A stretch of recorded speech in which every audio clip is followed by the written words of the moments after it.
Welcome to a 1-hour Pallium Project archival podcast of a professional development event. The views presented in this session are those of our expert guests and participants from across Canada. In this podcast, Jackie Peaton, an advanced practice nurse in hospice palliative care, interviews Maria Rugg, a clinical nurse specialist with the Palliative and Bereavement Care Program of the Hospital for Sick Children in Toronto. This session is called End-of-Life Care for Children, Adding Life to a Child's Time. Can you tell me, what children are referred to hospice palliative care?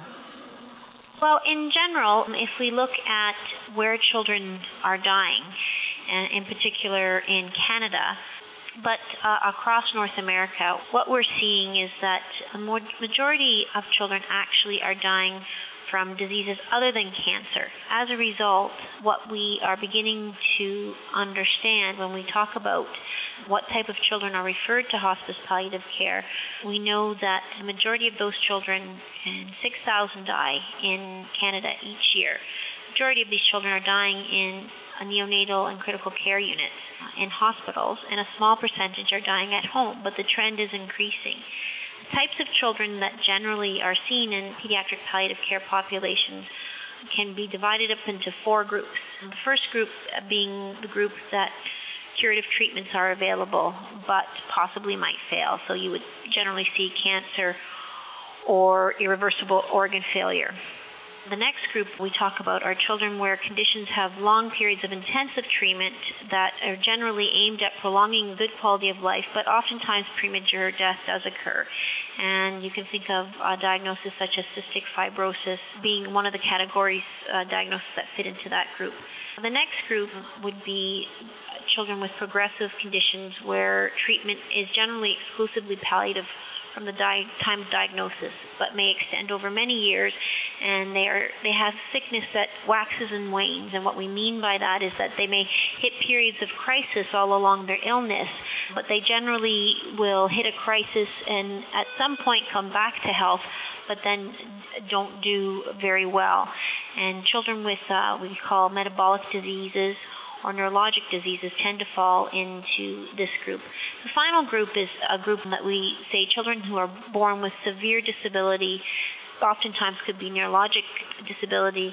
While not necessarily progressive, they are extremely vulnerable to health complications, and we generally anticipate a premature death. So we talk about those 4 groups being part of the groups of children that we would see generally in pediatric palliative care. And in fact, when you look at palliative care programs across the country who specialize in pediatrics, the majority of children that they are seeing fall within groups 3 and 4. And so one of the myths has been that it's, the majority of children that would be considered palliative are those children with cancer, when in fact that makes up the smallest number of the children that are often seen. I'm surprised because I believe that myth that it was cancer. Yes, and in fact that would probably be the smallest number of children that we do see, and in fact it's the children that make up groups 3 and 4 with these progressive neurodegenerative type diseases or oftentimes undiagnosed diseases that make up the majority of groups that we see.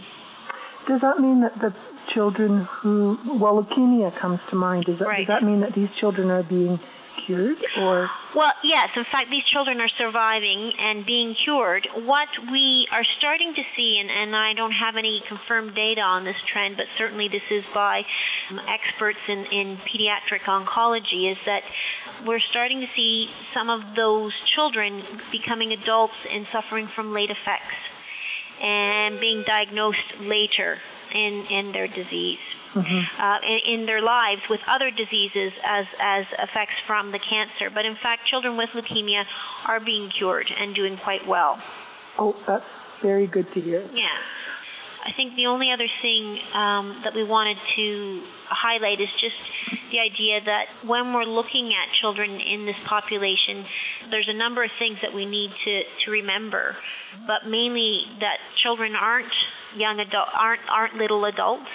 They have very unique needs in terms of illness and understanding around communication, around their pain and symptom management. Their experiences are quite different, and their families' experiences are quite different when you're considering what the children are going through as compared to adults with a palliative care type of diagnosis. Okay, so I think that leads us into my next question is how do the child's age and developmental stage impact how you provide care? So generally when we think of care within age groups, what we have to remember is that all children are not equal. And so when we think of pediatric palliative care, we go right from infants through to adolescence. And depending on the area and where in which you work, that can range from 0 to 19 plus. And so it's important to understand that children develop both physically and emotionally in stages. And so one of the basic things we try to reinforce and remind people is that in that development, their understanding of both their illness and death will change as time goes on, and which affects not just themselves, children who are dying, but also their siblings. When we talk about death, we talk about understanding that there are 4 concepts. And even in terms of not necessarily just death, but in terms of life-threatening illness, there are 4 concepts that we need to consider: universality, irreversibility, non-functionality, and causality. And what do we mean by these things? Generally, universality is the idea that death is universal, inevitable. It includes an awareness that the child will die themselves at some point in their lives. The idea of irreversibility talks about how a child's ability to conceptualize that people who are dead do not return to life in a physical form as we know it. Non-functionality talks about a child's ability to conceptualize that everything biological, sensational, emotional, and cognitive have ceased to function with a person who has died. And finally, causality is that child's ability to understand that the factors that lead to death, both internal and external causes. And the reason why it's important to understand this is that as a child moves through birth to adolescence, their issues will change. How we deal with them will need to be altered and change. Explanations and how we communicate changes. And so when you think of birth to 2 years, the issues that are important to consider or remember are things such as trust and attachment. Those are the big things that are important with an infant. And things to keep in mind or guidelines to remember are the importance of consistency with caregivers, the use of distraction, and giving simple choices to children of this age. The next age of 3 to 5-year-olds. And in this age group, oftentimes what we need to remember is that they want to be autonomous, but feel very constrained by it. They have increasing amounts of attachment. They have a sense of precocious maturity. And they are subject to wide emotional swings, so lots of behavioral changes. The things to remind yourself in terms of guidelines are to encourage verbalization, encouraging them to talk things through as much as possible, as much as they're able, preparing them for what to expect, and providing choices that maximize their involvement with what's happening. In the 6 to 11-year-olds, the issues often are social isolation,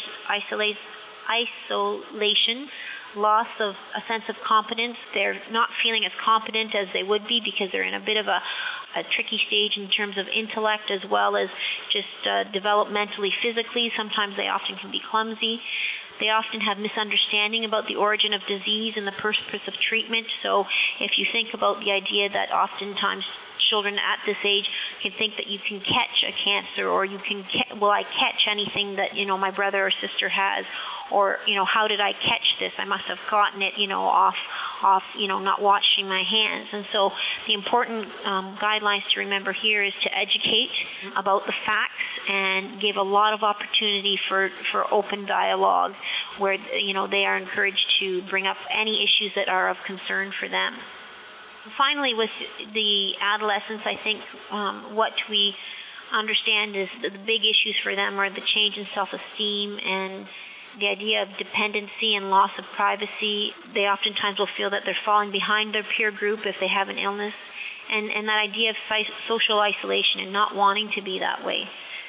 I think what we need to do as much of what we often do with adults is helping provide assistance in searching for meaning and what does this illness mean for them, giving them a sense of privacy, giving them lots of opportunities for control in terms of controlling their situation and what's happening within their treatment or end-of-life care, encouraging dialogue, and again, back to that issue of privacy. Mm-hmm. Actually, some of the ideas that you have, like giving them control and encouraging dialogue, is even something that you do with adults. So, absolutely, yeah. Right. How do you either break bad news and talk about death and dying with a child? I think the important thing to remember, Jackie, are to think about the developmental stages. And what we do know is that it's oftentimes a process. So this is not going to be a one-time, okay, so we're going to have the conversation and it's finished and they've accepted it and they understand it. I think it's important to look at the idea, and what we do know is that there has been some research in this, is that acquisition of information happens in stages. And in particular with a child who has a serious illness themselves, they probably acquire information much sooner than we're actually giving them information.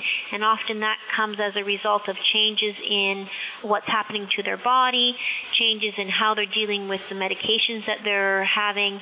And so it's important to understand that the internal process is probably moving a lot faster than the external process. And what I mean by that is what's happening inside of them, inside their brains, and how they're acquiring this information that, oh goodness, I'm actually not that well and I'm not getting better.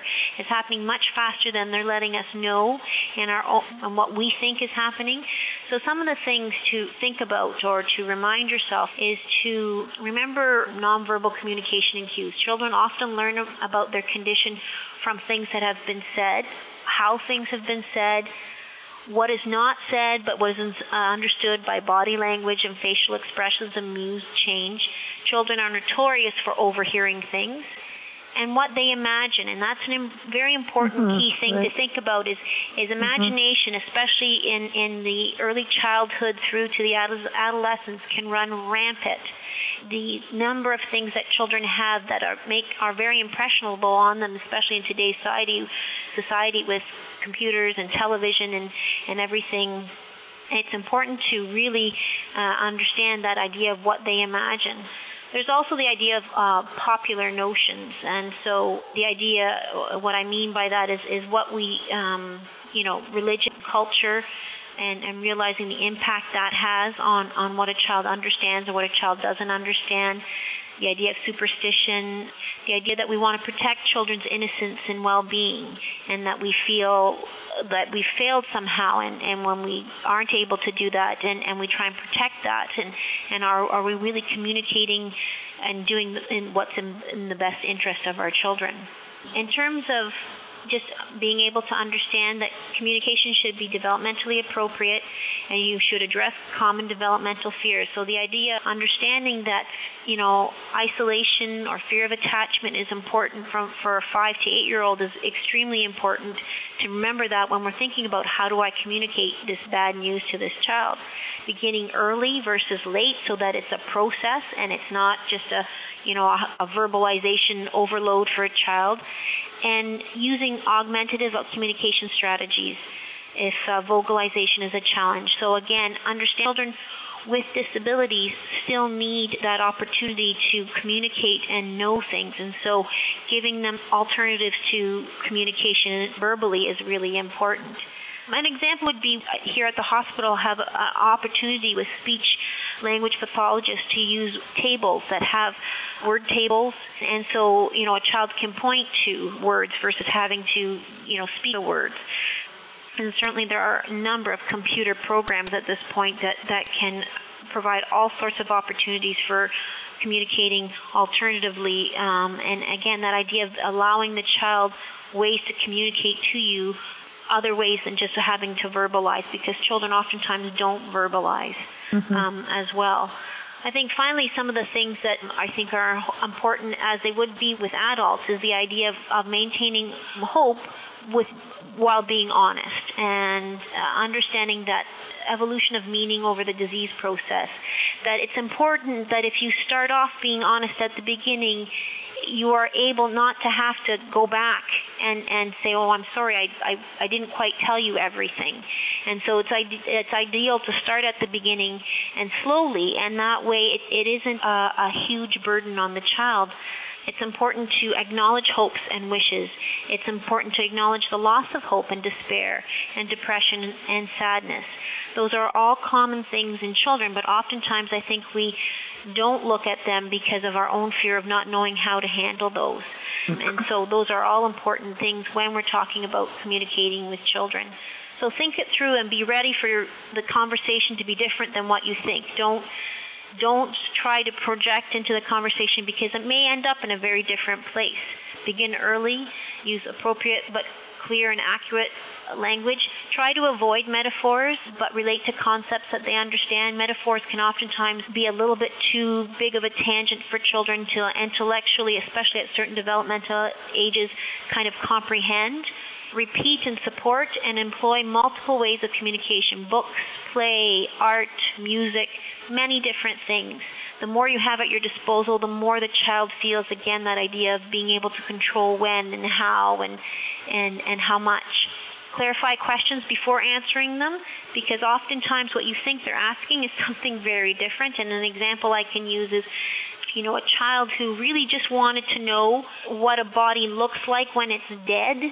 And I thought, gosh, what are you asking? Like, I didn't know what they were asking me, so I started describing gory details, and they're like, no. Is it cold, or is it, are you pale, or, they wanted very simple things, and I was, getting into very deep things and very graphic because I thought that's what they were asking, and in fact, they just wanted some basic things, can you talk, can you walk, and so it's important to clarify before answering what you think they're asking. And also address developmental anxieties and fears. And again, and in this I want to also remind people of being culturally and remembering where children are from in terms of their backgrounds, because, we have children in a multicultural society from very many different places. And so it's important to understand that, you may be dealing with children who already are subject to post-traumatic stress syndrome from just the lives they've already lived. And so it's important to understand developmentally and culturally what are their anxieties and fears, and address those and to the best that you are able to in terms of the situation. Okay, thank you. How do you support the family, which I think would include both parents and siblings in this whole process? Yes, and I think when we talk about families, I think we remember what we've talked about with children, but remember that each family has their way of communicating, and this includes what they will talk about and how they will talk about, what they won't talk about, what all the members can know and what some members may never know. And again, we understand that each culture has their own way of communication. Families are a culture within themselves. And just because we have preconceived ideas of the way a family should do this, may not be the way a family necessarily can do it. And so it's important to understand all those nuances. Families often can provide caregivers directly or indirectly with expectations. So it's important to remember that there are many ethical and professional challenges when dealing with families. And what we mean by that is that, again, that idea that what we believe is important for a child to know, in particular that child who's dying or siblings, may not be the way that family understands communication or information to be shared. And so we need to be able to work within the family context as well as maintaining what we believe are appropriate standards of care for a child. And so it certainly is a balance between family expectations and what they're also expecting from us as professionals. And so part of that is making sure that, again, back to the idea of communication, making sure that you talk about what are some of the popular notions about talking with children about death, helping families to understand, while you may have heard this and this is maybe what you think, this is what we know. Oftentimes I have many families who are very inhibited about, for instance, talking to the children about the actual death. And when you find out from them why this is and what this is about, giving them the tools of understanding what development is, cognitive development and communicative ability, of their child and helping them to understand those things. Making sure that you understand as a professional caregiver what are the family rules, what are the expectations, what are the patterns of behavior, and try to work with the family in those. Making sure you keep account for nonverbal communication and cues. We've done recently a study at Sick Kids, and I know there's been a number of studies in the adult world about that idea of maintaining hope and the importance of that. But being honest, and it's a very fine line that we walk within palliative care, and it's just as important in pediatrics. But we found the families that felt that they got great care were the families that were able to feel that you didn't rob me of my hope, but you were honest with me. And I think they need to also be able to gain those tools in terms of communicating with their children. Okay. I think that's it. Great. Can we move on to Sure. more of the physical aspect? Yes. So how do you actually assess and manage pain in a child? The important things in terms of managing pain in a child are making sure that we understand about 6 key concepts. I call them just the 6 key principles. And the first is that patients and parents are the experts. And because oftentimes when we're dealing with children, they can't give us those direct reports, that we understand that parents or the primary caregivers for a child are the ones who are the experts. They understand their child, they understand their nuances, so we need to use them in the best capacity that we can. The same thing goes in terms of adults, that a comprehensive pain assessment includes detail about intensity, location, quality, patterns of radiation, character, onset, alleviating and aggravating factors, and current treatments and that they are using and their effectiveness. Pain management history is critical, and when you're dealing with children, one of the key things is what is this child's manner of expressing this pain, and how does that child say it, or how do the parents know that this child is in pain? I think it's important that even with children, that pain assessment should identify all the factors, both physiological and non-physiological, that contribute to a child's pain and suffering. When we talk about pain measurement tools, we should be using those that are been consistently demonstrated as developmentally appropriate for a child's age and stage, and we certainly can talk about some of those tools. And pain must be reassessed continually for children, just as it is in adults, and evaluation, and then reassessment and implementation. Okay. Anything? I know there would be a lot of differences with the management of pain. For instance, the medications are going to be, the dose is going to be different, but is the medication the same? I think the medications are the same, and when we talk about our gold standard, we use the same models that you would in adults, which is the WHO model with your first, second, and third steps. I think what's important to remember when we're dealing with pediatrics is that the doses may change, and I'm not going to go through dosages only because those are things that are easily looked at in terms of resources and reviewed and readily accessible resources. But it's important to understand that certainly in terms of myths, the myths that exist for adults exist for children as well, and oftentimes are tenfold in that people oftentimes are very inhibited in terms of the use of opioids and strong analgesia with children. But our drugs are the same. What we are struggling with is just in terms of dosages, oftentimes starting dosages. For instance, when we look at the fentanyl patch, the starting dose is quite high when you're looking at a child and their body mass. And so trying to find creative ways is key when we're dealing with pediatrics. So we certainly try and scan the literature for creative ways of the administration of drugs. We try and stick to the oral route as much as possible, and oftentimes, if not the oral route, by a gastrostomy or a nasogastric tube, or by looking at continuous IV access. Certainly some of the sublingual or buccal methods or buccal methods have been used quite well with children.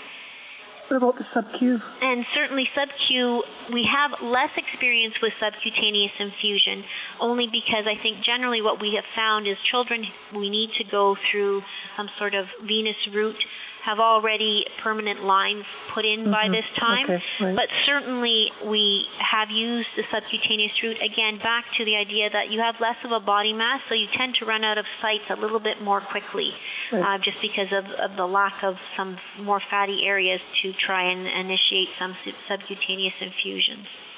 So besides pain, what are some of the other symptoms that you are common in children? Yes, some of the other symptoms that we tend to deal with in terms of children are seizures, and I look at them, I divide them into about 6 categories. So under neurologic, certainly we look at seizures being one of the number one symptoms that we often deal with, as well as sleep problems.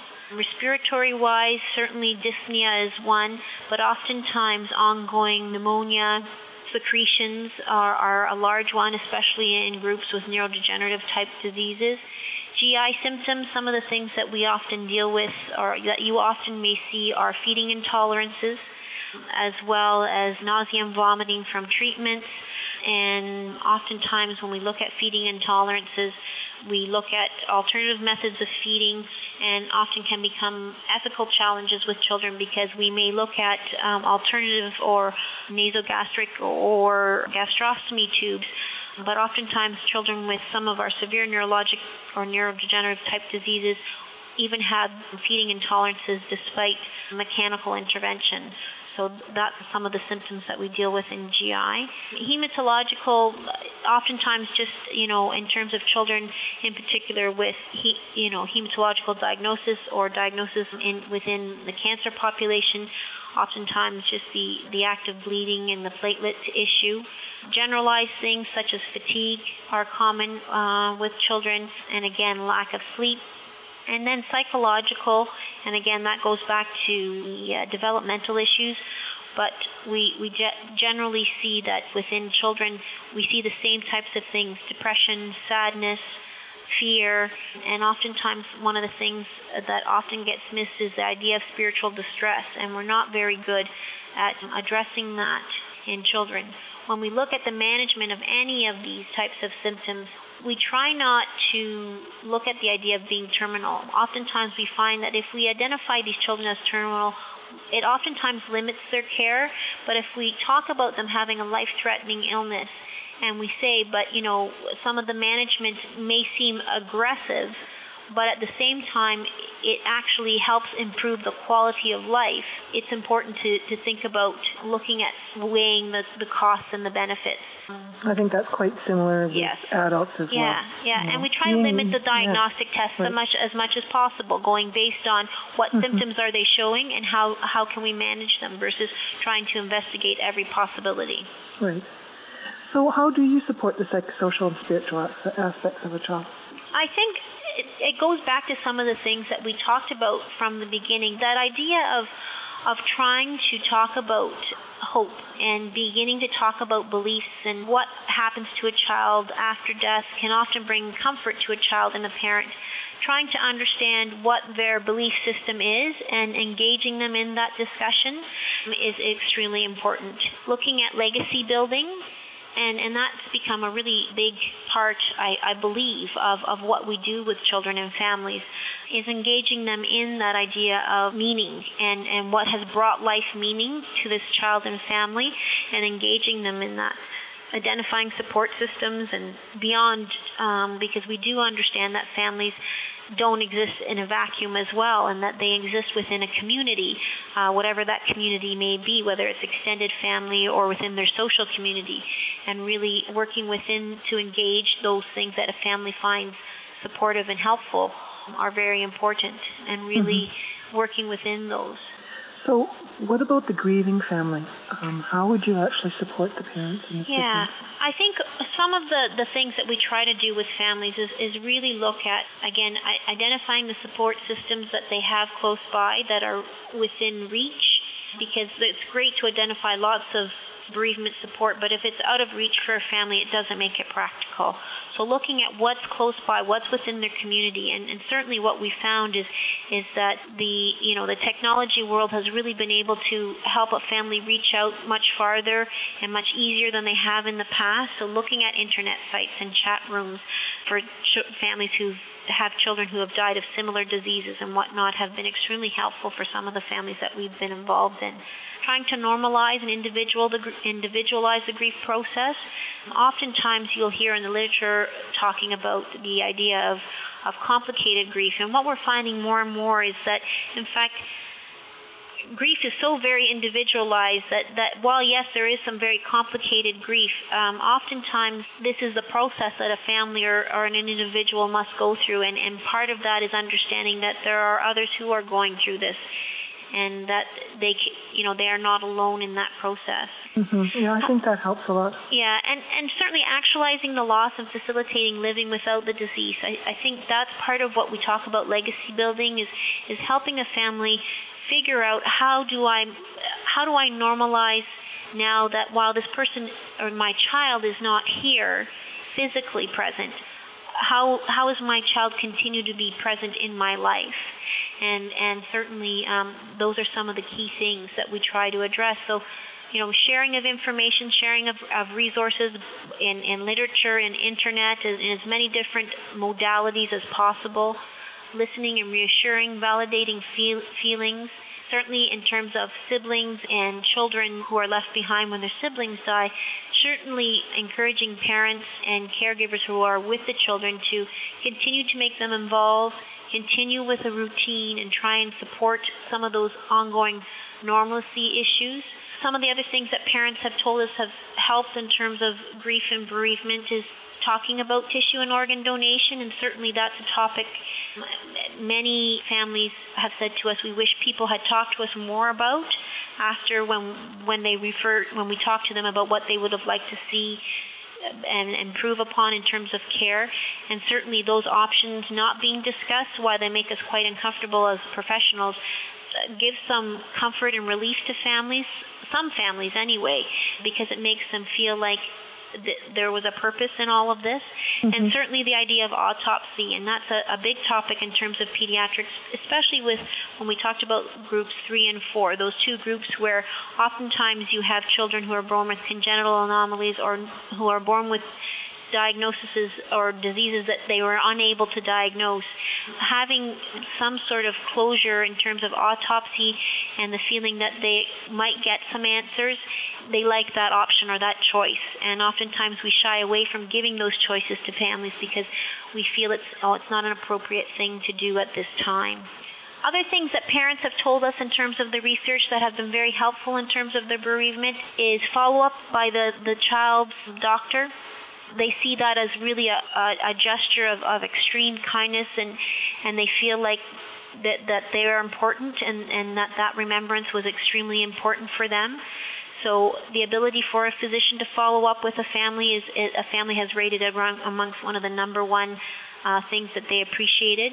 And the follow-up phone calls, letters, emails, newsletters, certainly there's all sorts of different methods that we've tried with follow-up, and the more different methods families have in terms of being able to connect, the more they feel like they have choice, and that certainly has been highlighted as one of the primary things that they have really appreciated is the choice.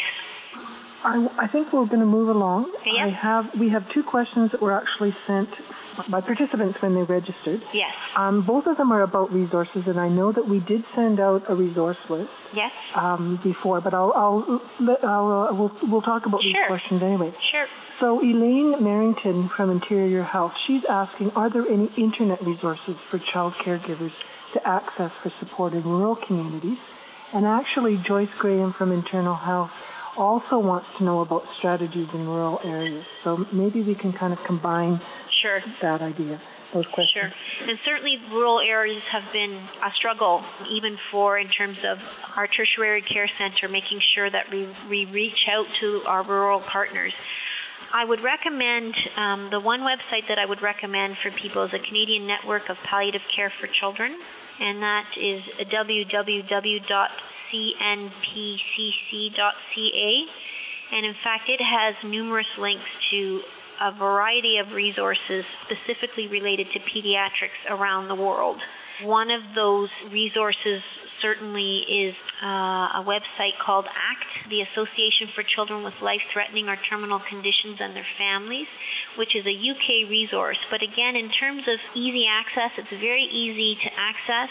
It's an excellent resource in terms of literature on different pain and symptoms, on a variety of topics, both for professional caregivers and for families themselves, because the website's divided into a couple of different areas.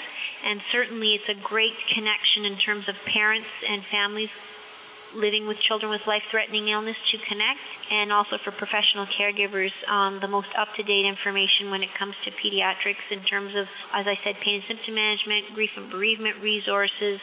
They also have a bulletin board that you can sign up for, which is free, called PedPal.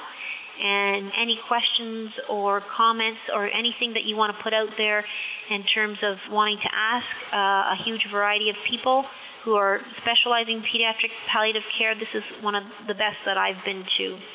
Can you give both those addresses again? Sure. Slowly? So the Canadian Network for Pediatric Palliative Care is www.cnpcc.ca, and ACT is www.act.org.uk, and it's all lowercase. Okay. Thank you very much. Yeah. I think we're ready now for questions from the participants. So thank you very much. It's actually Lynn Cummings asking the question. But I'd like to ask, we're a program that has all age groups. So we primarily deal in adults because of that's the mortality rate. What suggestions do you have for staff support when we do have a child on program? I think just to narrow it down, we're a program that has a registration of all ages. So sometimes we have neonates right up to 100-year-old patients. We're predominantly an adult program, but when we have children, I think our skill sets are good, but what would you suggest for staff support in dealing with the issues of identification, of families losing children, or... I think in terms of staff support, what we try to do is we try to, in particular, meet frequently and often, make sure that it's multidisciplinary, ensure that there's never just one team member doing the majority of work with the family, that it's certainly a shared care type of agreement, because we realize the multiple stressors that a dying child can put on a staff member individually, making sure that there's lots of opportunity to bounce concerns and ideas in a very open, non-judgmental forum, and lots of opportunity to do that in again, multiple ways. So in terms of throughout our hospital, we oftentimes have opportunities for staff to email or drop comments in an anonymous way, because sometimes some of the ethical issues and challenges oftentimes that do occur with pediatrics make people feel extremely vulnerable in terms of bringing them forward. And so we try to provide lots of opportunity for dialogue in non-judgmental ways, and that can remove any sort of stigmatization of that individual. Does that answer the question? Yes, thank you. You're welcome. I have just a couple of comments, just in terms of cancer and being low in numbers, but I guess as our centre, comparable with those across Canada, cancer forms the single largest group, but is still very low in numbers. So it's only 1/3 of the children that we see. 2/3 is made up of that entire constellation that you were describing. But children with oncologic diseases form kind of the single one largest group of the third bulk. Yes. And I guess the other thing that I was just going to highlight that's kind of unique about pediatrics too, and that's coming more in the fore more recently, is antenatal consultations. So actually even before birth, and the involvement, the capacity to be involved on that level is coming and changing. Yeah, and I think that's becoming a whole new field of care, antenatal hospice, palliative care, and certainly fetal palliative care is certainly coming out in the most recent few years in terms of the literature. So thank you, Jerry and Simone, for bringing those comments forward, because certainly that's, again, when we talk about the spectrum of life-threatening illness with children, we talk about diagnosis. It's, even before children are born that we're seeing now families needing that support and that kind of forethought and thinking forward. Maria? Yeah. I have one more comment as well. In terms of resources, not necessarily for the kids themselves, but for the parents, the Canadian Virtual Hospice would also be something that would be quite helpful to healthcare professionals and parents and family members. www.virtualhospice.ca. Yes. And certainly that link, I think, is on the CNPCC website as well. It is. I think there's several, and again, another great opportunity with the Canadian Virtual Hospice to be able to bring your questions forward as caregivers and have them answered by other professional caregivers.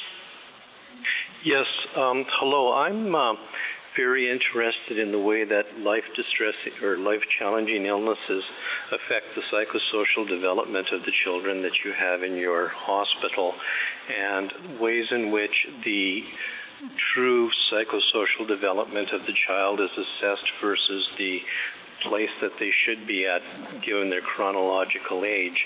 And I was wondering if you could go through the process and some of the tools that you may use, such as kinetic family drawings or play therapy or sandbox therapy, to make a determination where the child truly is developmentally, and whether or not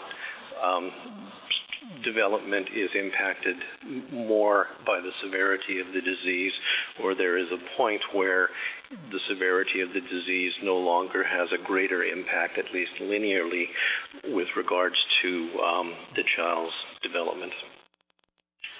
So I can very briefly say that that's not my area of expertise per se. We have a fantastic social worker who works on our team, who works quite actively with children, as well as our child life therapists who kind of are very much in tune with some of those more intricacies of assessment in terms of development.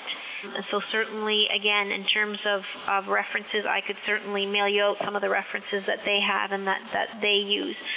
I know from my perspective, again, I go back to, we try to use a multiple and a variety of ways of assessing where a child is at in terms of illness and understanding of illness and, developmentally. What we at least have found anecdotally, and I certainly believe in some of the literature I've read that we've found, is that the children, as we would say, are very wise beyond their years. And in fact, children who have had the opportunity to have open communication and be able to work through their feelings tend to have a greater ability to understand and communicate to us and feel that they have the support and access that support from their family or the key people that they have noted in their lives that provide that support. So I'm sorry I can't answer your question more specifically. Well, thank you very much, and I think you did a much better job than you're giving yourself credit for. If I may ask just one brief addendum to that. Most of your talk has dealt with children who are members of families that are grief-stricken, but essentially intact and able to give large amounts of support and love and attention. If a child were to come from a non-nurturing family environment, perhaps they might be under crown wardship or something like that due to child abuse, and their support system is simply non-existent or not good enough. Does this happen with any sort of regularity in your hospice practice?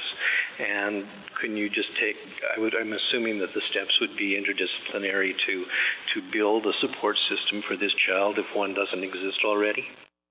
Absolutely. We have worked with a number of children in foster care, and certainly the challenges, as you've said very eloquently, are unique in that, they present complicating features that would require, as I said, back to the idea of using experts who can support them more specifically. And certainly what we try to do is, in fact, funnel more resources to these children and their families, their surrogate families per se, or their surrogate support systems, because they in fact will need more of that kind of support and help in working through some of these challenges.